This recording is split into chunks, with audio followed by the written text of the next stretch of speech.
Saudara yang kasih Tuhan, mari kita merenungkan satu kebenaran Tuhan.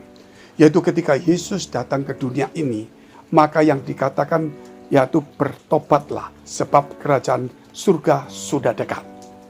Bahkan saudara kita lihat itu Nabi Yohanes Pembaptis, dia juga berkata, bertobatlah sebab kerajaan surga sudah dekat. Yesus datang ke dunia memberitakan Injil kerajaan surga. Disebut Injil itu adalah kabar baik. Injil itu berarti ada 4, yaitu Matius, Markus, Lukas, Yohanes. Mengapa tidak 6, tidak 7, Pak? Sebagaimana ada yang tertulis atau Injil Maria, Injil ini yang diakui oleh orang-orang yang bukan orang yang beriman Kristus yang kuat.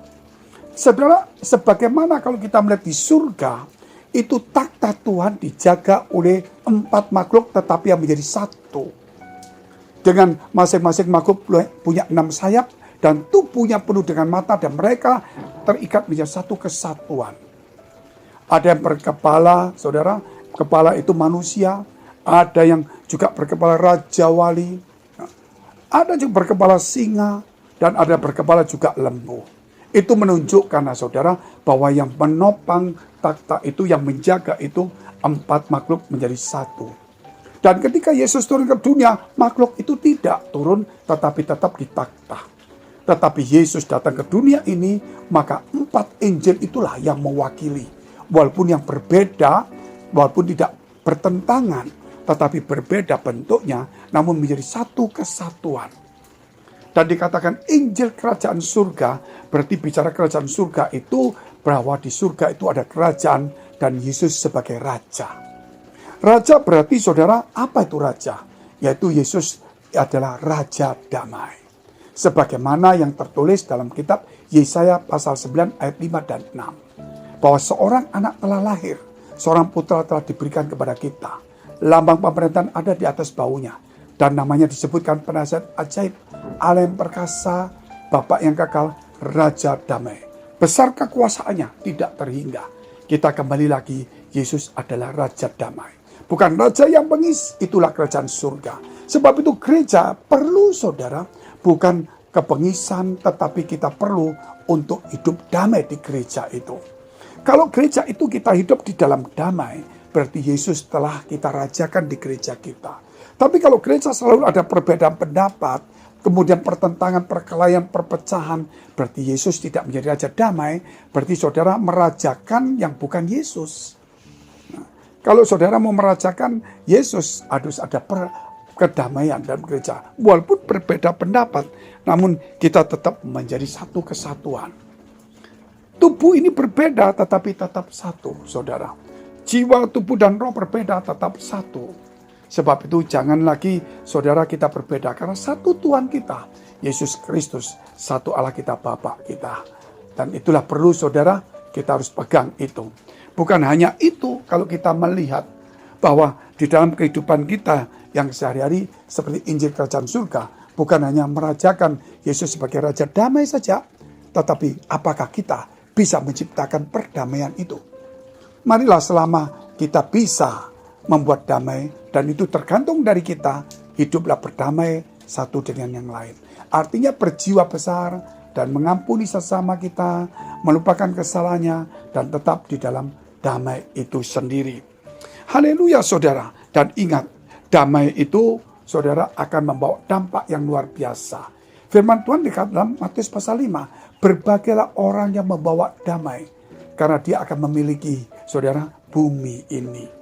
Jadi orang yang membawa damai itu berbahagia. Membawa damai berarti membawa Injil, membawa Yesus, membawa perdamaian, orang yang mengalah juga.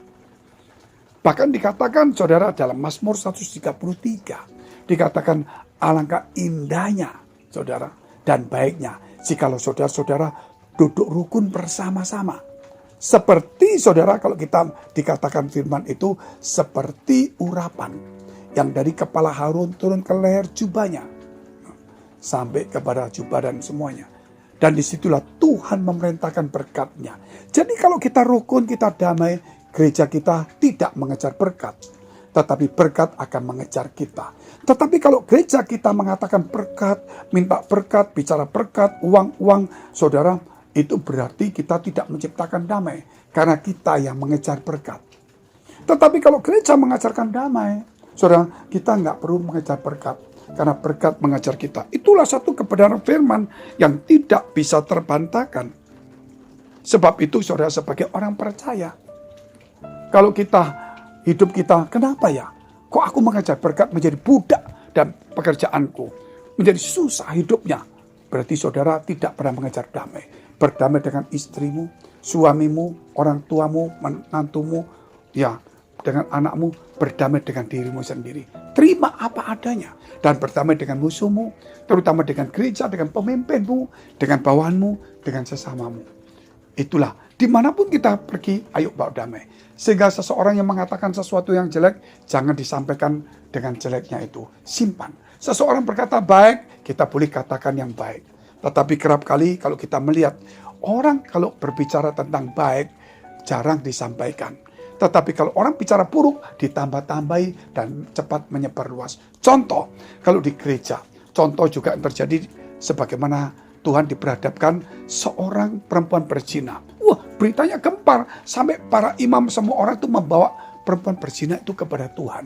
Saudara, kenapa? Karena hal jelek itu menjadi cepat menyebar. Tetapi Tuhan kemudian berkata, siapa yang tidak bersalah di antara kamu, lempar batu pertama. Maka tidak ada yang melempar. Orangnya hilang semua. Saudara, tinggal perempuan itu. Sehingga Tuhan berkata, pulanglah dengan selamat, jangan berbuat dosa lagi. Artinya di sini, saudara, ketika mulai orang itu mengejar perdamaian, saya yakin, saudara, perkataan-perkataan baik, maka disitulah, saudara, tidak ada lagi penyebaran-penyebaran, ya, yang jelek-jelek harus dihilangkan semua.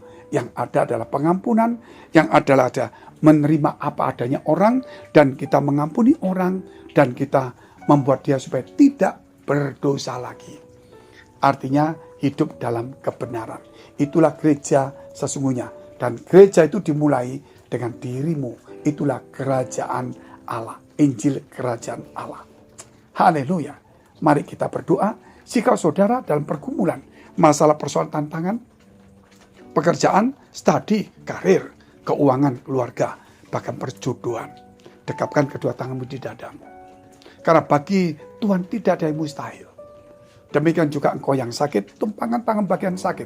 Percayalah, kata Tuhan, imanmu menyelamatkan engkau. Dan lihat, ketika Tuhan di Nazaret, saudara, dia melakukan mukjizat tidak banyak, hanya sedikit. Dia heran.